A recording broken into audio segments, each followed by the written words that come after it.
I actually can't believe how many books I read in July. I did not think it was this much. When I was pulling these off the shelves, I did not think it was this much. Hello, welcome back to my channel, or hello if you are new.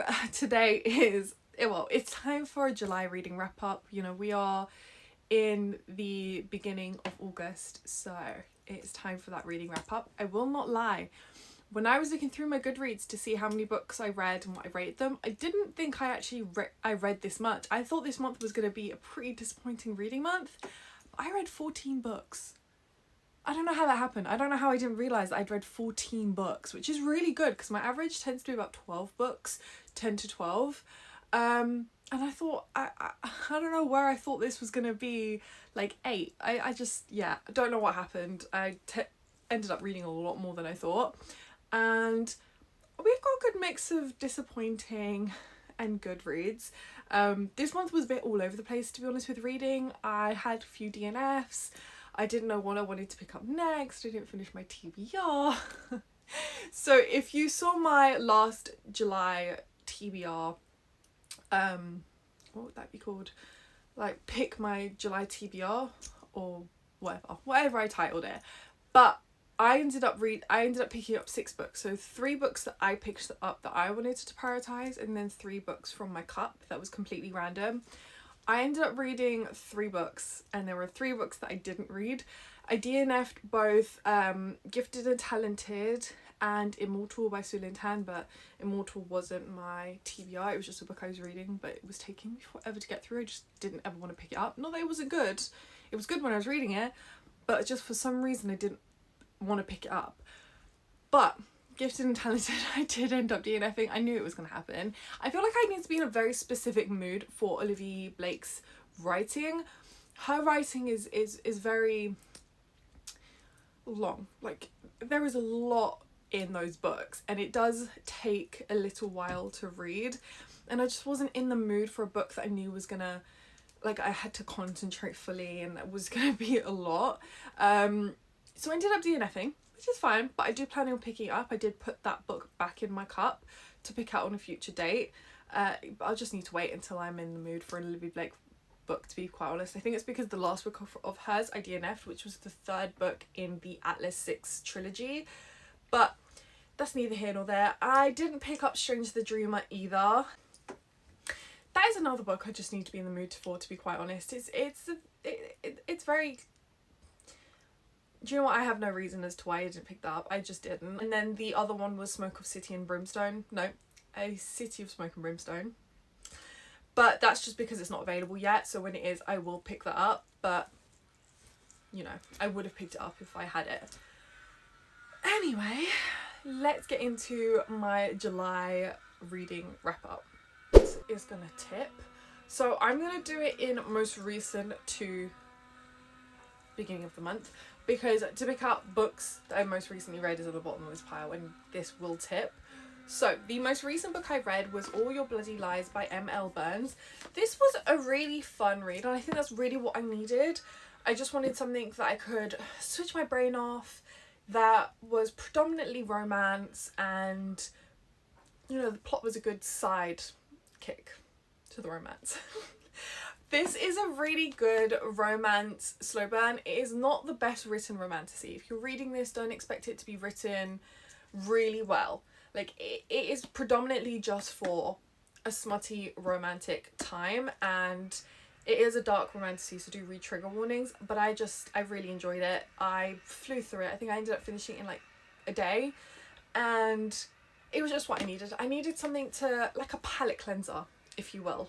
After reading so many romantasies that were like heavy on plot and a lot of adventure, which I love, but sometimes you do need a bit of a palate cleanser to just give you a bit of a break before you pick up your next heavy romantasy, and this was that for me.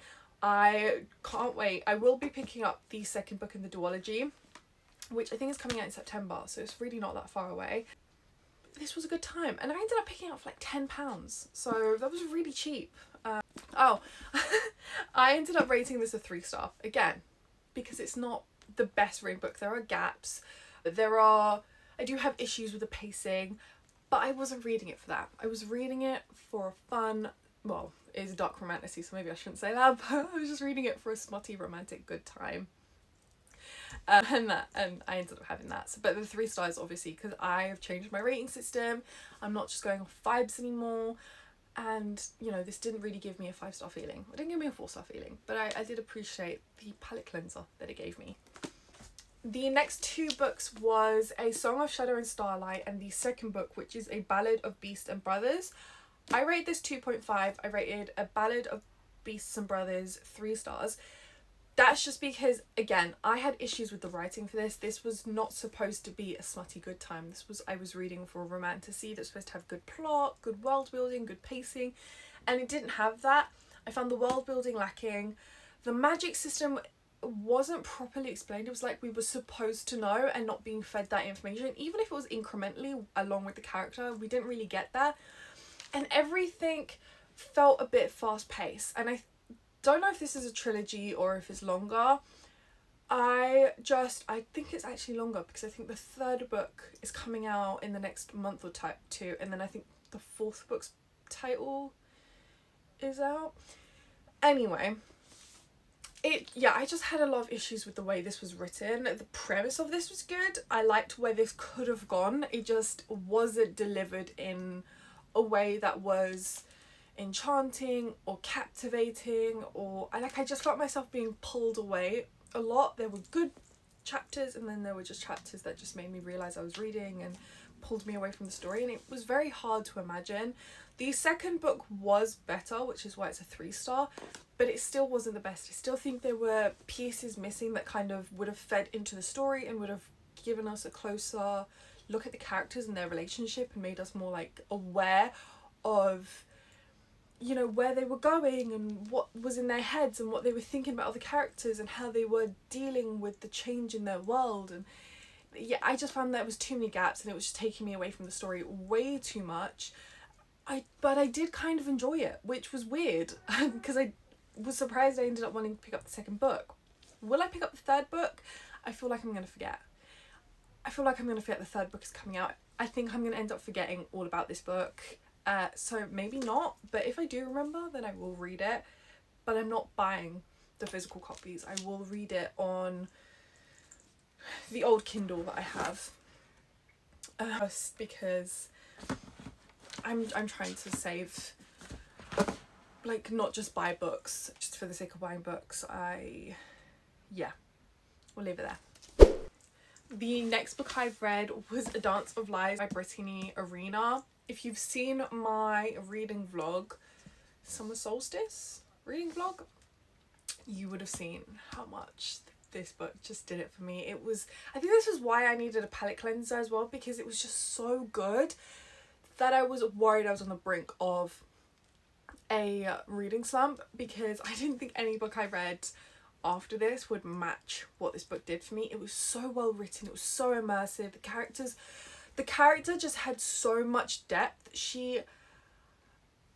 Her strength, but being inside her head while she was going through everything and what she thought of herself, it was just perfect. And she was so relatable, but you know, you can't help but feel connected to this character and wanting her to get through everything and really hoping that she survives. And I think, like, you just want to protect this character. She is just so precious and she's already been through so much, and then the plot was so intricate and detailed and you didn't really know where it was going to go, but you were worried, and it was just like you were hanging on the edge of this cliff and you didn't know when you were going to fall and how far you were going to fall. That's the best thing I can use to describe the plot of this book. It was so good, and I can't wait for the next book. I can't wait for whatever Brittney Areana writes.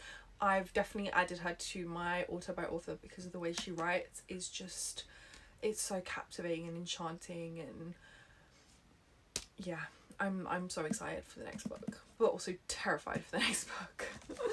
Okay, the next 2 books I read was also during the summer solstice. Oh yeah, A Song of Shadow and Starlight was also read during the summer solstice readathon. I forgot. But I did also reread Bewitched and Bespelled. If you follow me on TikTok, I've spoken about this series a lot. I really, really love Laura Thalassa's writing. It's such an easy escape. Like, if you are looking for a book to escape reality, her books are it. There is just no way you can't just fully become incomplete. Huh? Was that even English? You can't help but become completely entrenched in this world and with these characters. There's just so many funny parts and sad parts, and I just found myself laughing out loud a lot. I love the banter. I love the romance between the two characters, and I loved the twist that came that was kind of predictable, but yeah, it was so good. It's just such a good, well-rounded romantasy that isn't taking itself too seriously, I guess is what I'm trying to say. It's just a really good, fun time, but it was also, you know, it's also like heart-wrenching. And but yeah, I just love this duology. It's something duology, it's not duology. I love this series. It's something I'm always going to go back to if I am in a book slump to get me out of it, if I just want to relive if I just want to go back to a favourite and that's, I know this not going to do me wrong, or like, this is just always a series that I'm going to come back to and I'm going to reread, especially The Bargainer. I haven't reread that series yet and I really want to.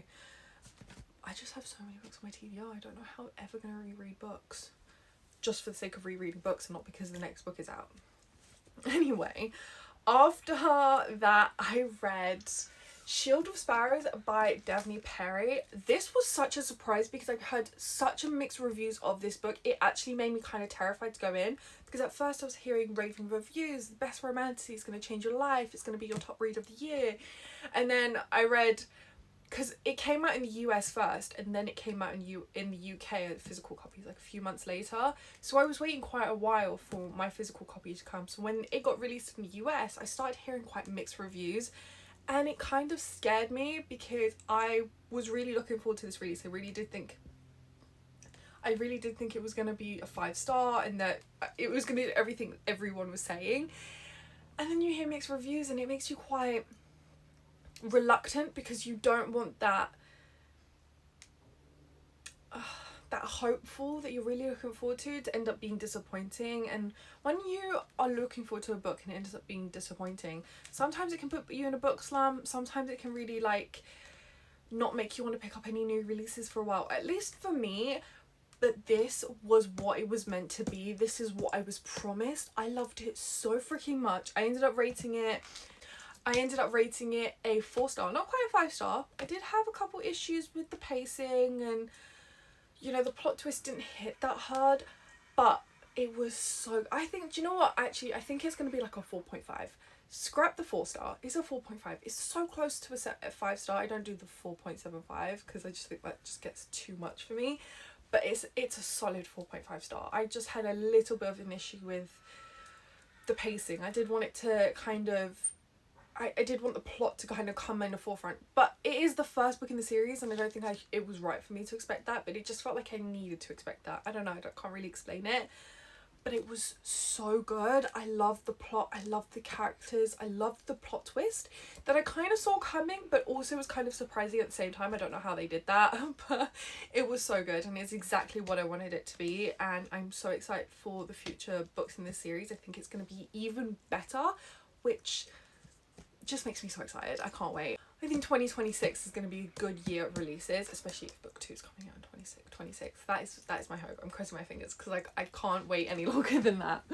Now for my most surprising read of this month. This book completely blew me away, shocked me to my core. I was completely like just I just wanted to dive. I wanted the pages to open, a portal to open, and I wanted to be able to dive in and just live there forever because it was so good and I was so surprised.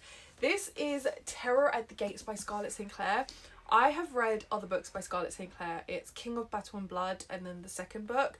But that's it. I've never picked any other book by Scarlett St Clair. I'm kind of reluctant because I hear very, again, mixed things by this author. And the sequel to King of Battle Blood didn't really do it for me. So it kind of put me on the back foot when it comes to writing. I wasn't sure I was going to pick this up. And then I was in Waterstones and I was like, you know what? I'm going to do it. It's such a pretty hardcover. And do you know what? I need to give her another chance, and I'm so happy I did. I am so happy I did.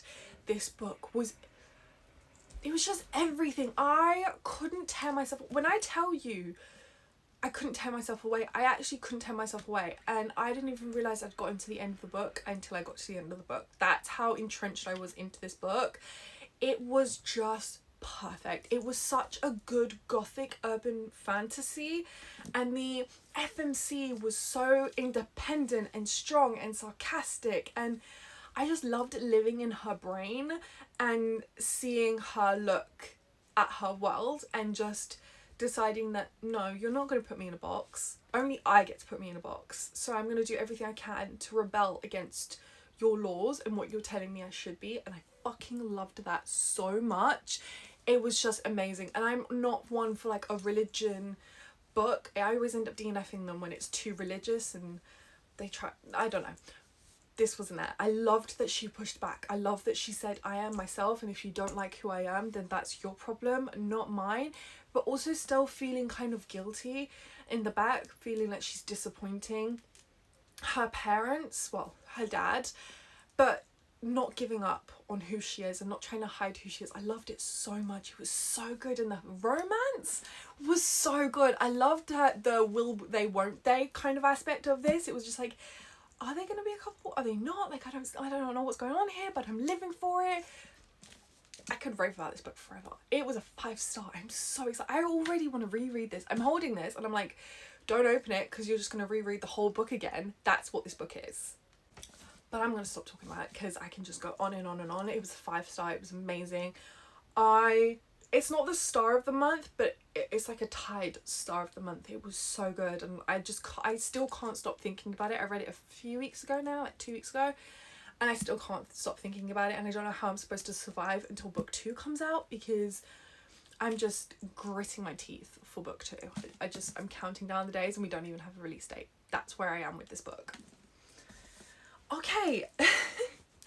I don't know what happened, but the most disappointing book of this month is Rose in Chains by Julie Soto. I had so much hope. I had heard such good things. Maybe I should stop thinking that I'm going to find books the same as everyone else, but just even what I'd heard about this book and what this book is, you know, what it was, a Hermione fanfic. Even though I've never read any, I've always loved the idea of Hermione, and you definitely get Hermione vibes in this, for sure. But I don't know what it was about this, but I just found myself being a bit bored. Like, I was reading it, but I wasn't really paying attention. And I was thinking, when are we going to get to the point? Like, I don't really understand what's going on here. And I wasn't frustrated because I don't find like I cared that much.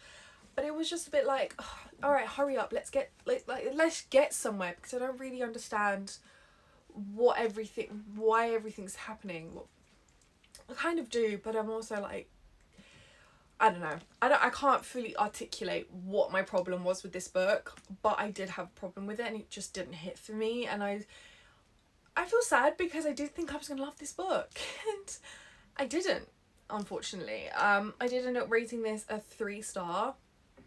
I think that's generous. I wouldn't rate it lower than that, but I didn't vibe with this book. It wasn't for me. For me personally, there was something that I wasn't clicking with, and I wasn't finding myself connecting to the characters, connecting to the world. I will pick up book 2, I think. Maybe book 2 will do it for me, because there is something that obviously kept me interested, because I did finish it and I didn't DNF it. But maybe book 2 will be what I need, and it will be more illuminating than what this book was. Okay, now for my next 2 5-star reads of this month. This book, top read of 2025.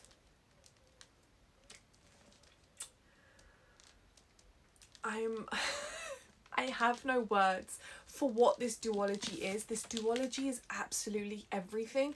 If you want true enemies to lovers that keeps you twisting and turning, and you feel like you're bending over backwards and you have no idea what's going on, but you do, and these characters just, they're their own people, and they're not dependent on the relationship, but you can see the thread connecting them, that they're so determined on not, I can't remember what the word is.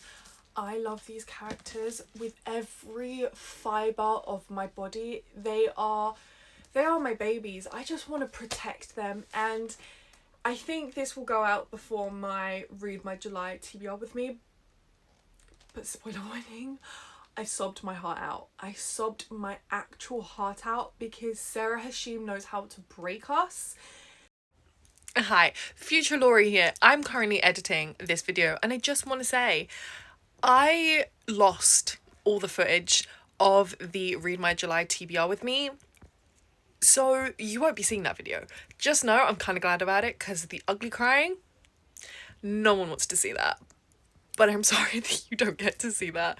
So yeah, that video won't be coming out.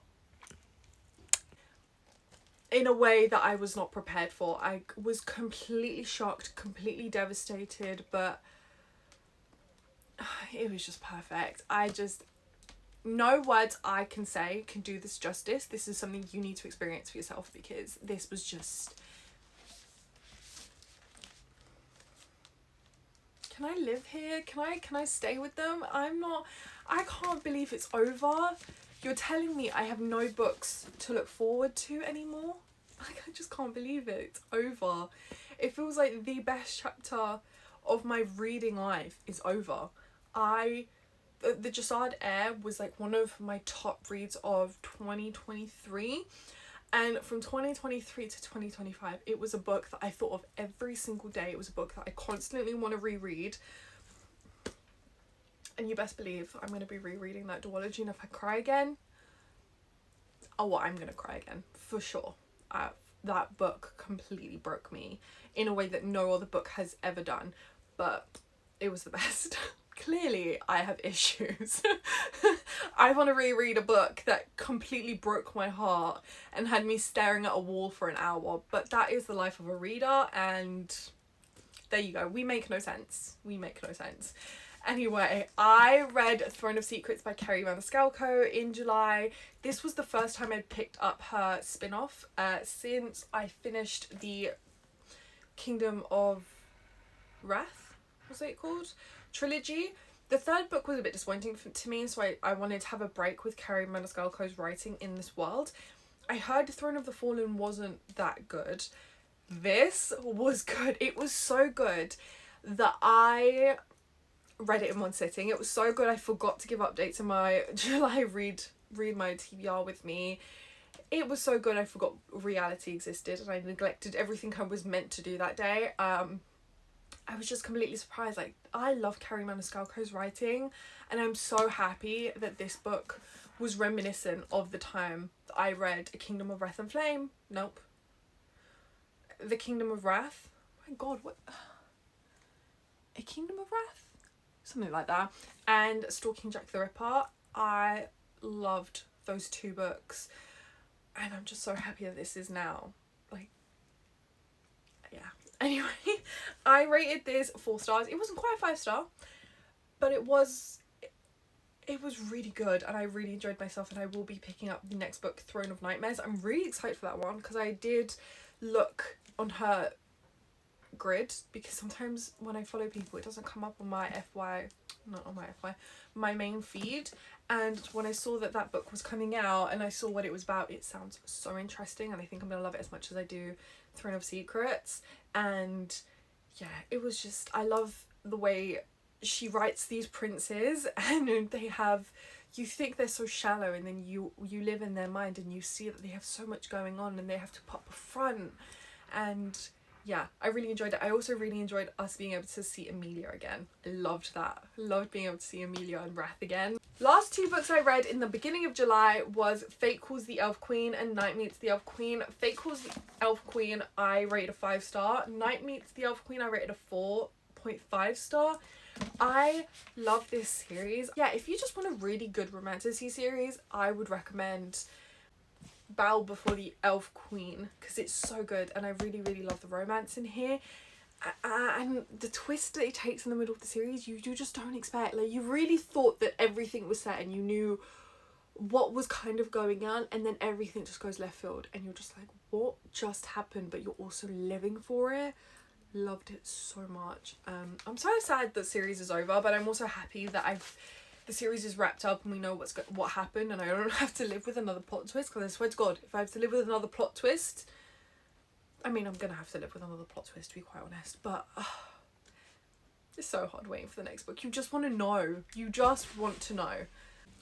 Okay, that wraps up my reading wrap up of July. So many good books, some disappointing books, but it's been a well-rounded month. I think I read some really good new books. I got to experience some new books. I got to find new authors that I want to buy again in the future. And yeah, I'm really excited for August. August is going to be a chaotic reading month. I'm not ready for it at all, but somehow I have to be ready for it. There are so many exciting sequels coming out as well. It's gonna be topsy-turvy. But thank you so much for watching. Please like, comment and subscribe if you want to, and I'll see you in the next one. Bye.